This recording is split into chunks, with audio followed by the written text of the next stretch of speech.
തണ്ണിമത്തന്റെ വിത്ത് കളയരുത്. തണ്ണിമത്തൻ മാത്രമല്ല, തണ്ണിമത്തന്റെ വിത്തുകളും ആരോഗ്യത്തിന് നല്ലതാണ്. തണ്ണിമത്തൻ വിത്തുകളിൽ മഗ്നീഷ്യം, ഇരുമ്പ്, പ്രോട്ടീൻ തുടങ്ങിയ അവശ്യ പോഷകങ്ങൾ അടങ്ങിയിട്ടുണ്ട്. തണ്ണിമത്തൻ വിത്ത് മൊത്തത്തിലുള്ള ആരോഗ്യത്തിനും പേശികളുടെ വളർച്ചയ്ക്കും സഹായിക്കുന്നു. അവയുടെ ആരോഗ്യകരമായ കൊഴുപ്പുകൾ ഹൃദയാരോഗ്യത്തിന് സഹായിക്കുന്നു. പ്രോട്ടീന്റെ മികച്ച ഉറവിടമാണ് തണ്ണിമത്തൻ വിത്ത്.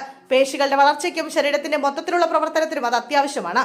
മോണോസാച്ചുറേറ്റഡ്, പോളി അൺസാച്ചുറേറ്റഡ് കൊഴുപ്പുകൾ ഉൾപ്പെടെ ആരോഗ്യകരമായ കൊഴുപ്പുകൾ തണ്ണിമത്തൻ വിത്തുകളിൽ അടങ്ങിയിട്ടുണ്ട്.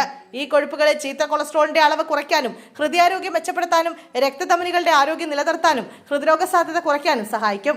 മഗ്നീഷ്യം, ഫോസ്ഫറസ്, പൊട്ടാസ്യം എന്നിവ അടങ്ങിയ തണ്ണിമത്തൻ വിത്തുകൾ എല്ലുകളുടെ ആരോഗ്യത്തിന് ഗുണം ചെയ്യും. ഈ ധാതുക്കൾ ശക്തവും ആരോഗ്യകരമായ അസ്ഥികൾ നിലനിർത്തുന്നതിന് സഹായിക്കുന്നു. തണ്ണിമത്തൻ വിത്തുകളിലെ ആന്റി ഓക്സിഡന്റുകളും ഫാറ്റി ആസിഡുകളും ചർമ്മത്തെ ജലാംശം നിലനിർത്തുകയും ചെയ്തുകൊണ്ട് ആരോഗ്യകരമായ ചർമ്മത്തിന് സഹായിക്കുന്നു. ഇലാസ്തികത നിലനിർത്താനും പ്രായമാകുന്നതിന്റെ ലക്ഷണങ്ങൾ കുറയ്ക്കാനും അവ സഹായിക്കുന്നു. തണ്ണിമത്തൻ വിത്തുകളിൽ വിറ്റാമിൻ B6 പോലുള്ള അവശ്യ വിറ്റമിനുകൾ അടങ്ങിയിട്ടുണ്ട്. ഇത് ന്യൂറോ ട്രാൻസ്മിറ്ററുകളുടെ ഉൽപാദനത്തിനും രോഗപ്രതിരോധ സംവിധാനത്തിനും നിർണായകമാണ്.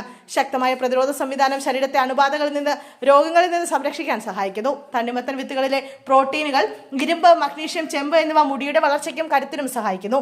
ഈ പോഷകങ്ങൾ മുടി പൊട്ടുന്നത് തടയാനും തലയോട്ടി ആരോഗ്യത്തോടെ നിലനിർത്താനും കട്ടിയുള്ളതും തിളക്കമുള്ളതുമായ മുടിക്ക് സഹായകമാണ്. തണ്ണിമത്തൻ വിത്തുകളിൽ നല്ല അളവിൽ നാരുകൾ അടങ്ങിയിട്ടുണ്ട്. ഇത് ആരോഗ്യകരമായ ദഹന വ്യവസ്ഥയ്ക്ക് അത്യാവശ്യമാണ്. മലവിസർജനം നിയന്ത്രിക്കാനും മലബന്ധം തടയാനും മൊത്തത്തിലുള്ള ദഹനാരോഗ്യത്തിന് ഫലപ്രദമാണ്. തണ്ണിമത്തൻ വിത്തുകളിലെ മഗ്നീഷ്യവും മറ്റ് പോഷകങ്ങളും രക്തത്തിലെ പഞ്ചസാരയുടെ അളവ് നിയന്ത്രിക്കാൻ സഹായിക്കുന്നു.